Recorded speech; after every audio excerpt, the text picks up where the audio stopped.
Hi అండి, నమస్తే. Welcome to cook with Manju. ఇవాళ మనము రాగులతోటి ఇడ్లీ ప్రిపేర్ చేసుకుందామండి.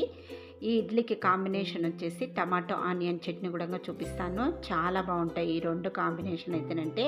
రాగుల్లో కాల్షియం ఫైబర్ ఎక్కువగా ఉంటుంది కాబట్టి ఎదిగే పిల్లలకు చాలా మంచిది. ఎలా ప్రిపేర్ చేయాలో ఇప్పుడు వీడియోలోకి వెళ్ళి చూసేద్దాము.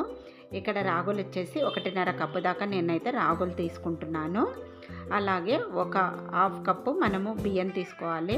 నేను ఇడ్లీ బియ్యం తీసుకున్నాను. మీరు బ్రౌన్ రైస్ తీసుకోవచ్చు, నార్మల్ రైస్ తీసుకోవచ్చు, రేషన్ రైస్ తీసుకోవచ్చు, ఏదైనా తీసుకోవచ్చు. ఇప్పుడు రాగుల్లో డస్ట్ చాలా ఉంటుంది కాబట్టి నీట్గా ఒక 3-4 సార్లు కడుక్కోవాలండి. కడుక్కున్న తర్వాత వాటర్ పోసుకొని ఒక 4 గంటల సేపు ఈ రాగులను నానబెట్టేసుకోవాలి.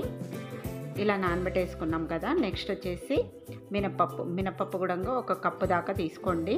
ఇప్పుడు ఇందులో కొన్ని మెంతులు వేసుకోవాలి. మెంతులు వేసేసుకున్న తర్వాత ఈ పప్పును కూడా ఒక 2 సార్లు నీట్గా కడిగేసుకోవాలి. పప్పును కడిగేసుకున్న తర్వాత ఇందులో కూడా మనం వాటర్ వేసుకొని ఈ పప్పును కూడా 4 గంటల సేపు నానబెట్టేసుకోవాలి. తర్వాత ఇక్కడ వచ్చేసి పోహా తీసుకోవాలి. ఒక పావు కప్పు దాకా తీసుకోండి. ఈ పోహాని మనము పిండి రుబ్బుకునే ముందు మాత్రమే నానబెట్టేసుకోండి, ఒక 2 నిమిషాలు మాత్రమే. 4 గంటల తర్వాత రాగులను ఇట్లా మిక్సీ జార్లోకి వేసుకొని ఒక 2 స్పూన్లు మాత్రమే వాటర్ వేసుకొని ఇలా మిక్సీ పట్టుకోవాలన్నమాట. ఇలా మిక్సీ పట్టుకున్నాం కదా, ఇదంతా కూడా ఒక బౌల్లోకి వేసేసుకుందాం. ఇప్పుడు మనము మినపప్పు కూడా మిక్సీ జార్లోకి వేసుకొని నానబెట్టేసుకున్న అటుకులు కూడా ఇందులో వేసేసుకొని ఇందులో ఒక 2 స్పూన్ల వరకు వాటర్ వేసుకొని బాగా మెత్తటి పేస్టులా ఈ మినపప్పును మిక్సీ పట్టుకోవాలండి. ఇలా పట్టేసుకోవాలన్నమాట. ఇప్పుడు ఈ మినప్పిండిని మనము రాగిలు మిక్సీ పట్టుకున్నాం కదా, రాగి పిండిలో వేసేసుకోవాలి. వేసేసుకున్న తర్వాత మంచిగా ఒకసారి బాగా కలుపుకోవాలి. ఈ రాగి పిండి అలాగే ఈ మినప్పిండి రెండు కూడా మంచిగా కలిసేటట్టు కలుపుకొని ఒక 2-3 నిమిషాలు ఇలా బీట్ చేస్తున్నట్టుగా చేసుకున్నామంటే మనము వంట సోడా కూడా వేయవలసిన అవసరం లేదు. ఇప్పుడు మనం ఒక బాక్స్లో వేసుకొని ఓవర్ నైట్ ఫర్మెంటేషన్ చేసుకోవాలి. నెక్స్ట్ డే మార్నింగ్ చూపిస్తున్నాను చూడండి. ఇక్కడ మనకు పిండి అనేది మంచిగా ఫర్మెంటేషన్ అయిపోయింది. ఈ విధంగా కావాలన్నమాట. ఇప్పుడు ఈ పిండి అంతా కూడా మంచిగా ఒకసారి మళ్ళీ స్పూన్తో కలిపేసుకుందాం. ఇలా కలుపుకోవాలి. ఇప్పుడు తగినంత పిండి ఒక బౌల్లోకి తీసుకొని రుచికి సరిపడినంత ఉప్పు వేసుకొని వాటర్ని అడ్జస్ట్ చేసుకోవాలి. కొంచెం గట్టిగా అనిపిస్తుంది కదా, అందుకే ఇందులో కొంచెం వాటర్ వేసేసుకుందాం. వాటర్ వేసేసుకొని మంచిగా ఇలా కలుపుకోవాలన్నమాట. ఈ విధంగా ఉంటే సరిపోతుంది. ఇప్పుడు కొంచెం ఆయిల్ తీసుకోవాలి. ఇడ్లీ ప్లేట్కి ఆయిల్ అప్లై చేసుకోవాలి. ఇలా బ్రష్ తోటి అప్లై చేసుకున్న తర్వాత ఇప్పుడు మనం ఇందులో బ్యాటర్ వేసుకుందాము. ఒక 2 టేబుల్ స్పూన్స్ అంతా పడుతుందన్నమాట. ఇలా బ్యాటర్ వేసేసుకోవాలి.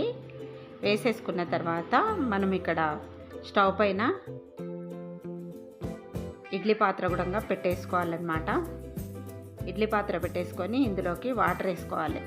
పెద్ద చెంబుతోటి ఒక చెంబు దాకా వేసుకోండి, లేదంటే 1 లీటర్ వాటర్ వేసుకొని ఇప్పుడు మనం ఇడ్లీలు పెట్టేసుకొని బాయిల్ చేసుకోవాలన్నమాట. స్టీమ్ చేసుకోవాలి. ఒక 15 మినిట్స్ అలా టైం పడుతుంది. మనం ఇలా చూసినామంటే చేతికి అంటుకోకుండా ఉంటే మనకి ఇడ్లీ రెడీ అయినట్టు. వెంటనే తీయకుండా మూత పెట్టేసుకొని కాసేపు పక్కన పెట్టేసుకోవాలి.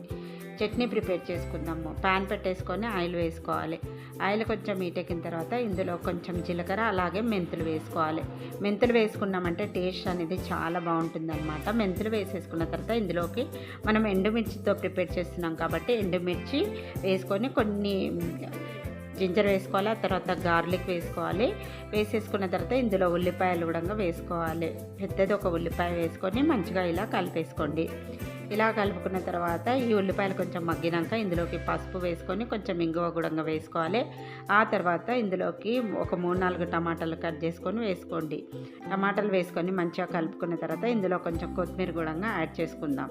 కొత్తిమీర వేసుకొని మంచిగా కలుపుకొని కాసేపు మగ్గించుకోవాలి. టమాటా బాగా మగ్గిన తర్వాత చల్లారిన తర్వాత మిక్సీ జార్లోకి తీసుకొని 1 టీ స్పూన్ ఉప్పు వేసి ఇలా మిక్సీ పట్టుకోండి.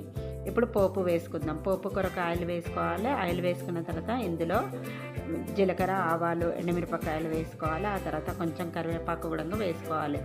వేసుకొని కొంచెం పసుపు వేసుకొని పోపు రెడీ అయిపోయిన తర్వాత పచ్చళ్ళలో వేసేసుకొని కలిపేసుకోవాలి. ఇలా పచ్చళ్ళలో వేసుకున్న తర్వాత పోపు అంతా కలిపేసుకోండి. ఇప్పుడు ఇడ్లీలు కూడా రెడీ అయిపోయినాయి కదా, ఇడ్లీలను కూడా తీసేసుకుందాము. ఇలా తీసేసుకొని ఇడ్లీలు మనము ఒక ప్లేట్లోకి పెట్టేసుకుందాము. చూసారు కదా ఎంత సాఫ్ట్గా వచ్చాయో ఇడ్లీ అయితేనంటే చాలా బాగుంటుంది. పిల్లలు కూడా చాలా ఇష్టంగానే తింటారండి. నార్మల్ ఇడ్లీ కంటే ఈ ఇడ్లీ ఇంకా ఇష్టంగా తింటారు. నేను ఇక్కడ పుట్నాల పొడి కూడా ప్రిపేర్ చేసుకున్నాను అనమాట. ఇవి పుట్నాల పొడిలో కొంచెం నెయ్యి వేసుకొని తింటే కూడా సూపర్ అంటే సూపర్గా ఉంటాయి. అండ్ టమాటా చట్నీతో కూడా రుచి అద్దరిపోతుంది. మరి మీకు ఈ రాగుల రెసిపీ నచ్చితే తప్పకుండా ట్రై చేయండి. చాలా అంటే చాలా బాగుంది ఇడ్లీ అయితేనంటే. ట్రై చేసి ఎలా వచ్చిందో కామెంట్ చేయండి. మరిన్ని ఇంట్రెస్టింగ్ వీడియోస్ కోసం ప్లీజ్ నా ఛానల్ని సబ్స్క్రైబ్ చేయండి. అలాగే లైక్ ఇవ్వడం అయితే మర్చిపోకండి ప్లీజ్ అండి. సపోర్ట్ చేస్తూ ఉండండి. Thanks for watching my video.